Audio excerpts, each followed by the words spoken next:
Ebakoswa na ye jina mampani Adom Akufo-Addo ni nyuma ya ene wo diemu na wasan kwa kopiemu wo apasare ewo Akwapim North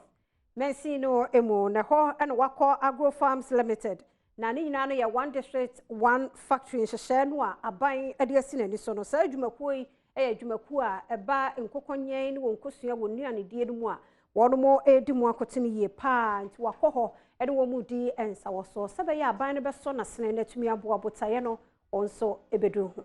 Wado ensra wodi akọ apuem mantem no dina kwakopemu ewo apasare ewo Akwapim North mansin mu mantem no mu ordinary ekokohwe se de Akro Farms wonu dwumadie ahodo no eko Akro Farms dwumadie no eka one district one factory aban no ahyehye a odi pia mpuntu ne kankro ewo manmu Akro Farms edwumako a enkokọ ene woye ho adwuma enkosua ene akade ahodo ena odi epia omanga na mpuntu sika wodi awuramu ababe sisese no eye 20 million Ghana cedis ompani Akufo-Addo edru ho no na adwumako no mpanifo kire no ese wonmo ebruda no nko aye automation no efa enkokọ mpem apianan yade a eboa na afensu no ekire se adwuma woye no ebreba mu a betimi akonkan enye enonko a wosane wo mfidi ahodo a ehwane enkokọ nesane adodo nkokọ no kopim se opanyin mpanifo ekire mu se wo se adwuma no ase no npa wafa mo adwuma mu eye apem ene adunu enum wohwe enum se ebrekọ enum no ebeye kese na wafa emabuna wo mpotem ho no bi aka ho amampani Akufo-Addo Kasee mu no ohyerese nani aso papapa na wahu adwuma pa a wobo aban no so bekoso apia ho ma wonmo adwuma yo atumi akoyie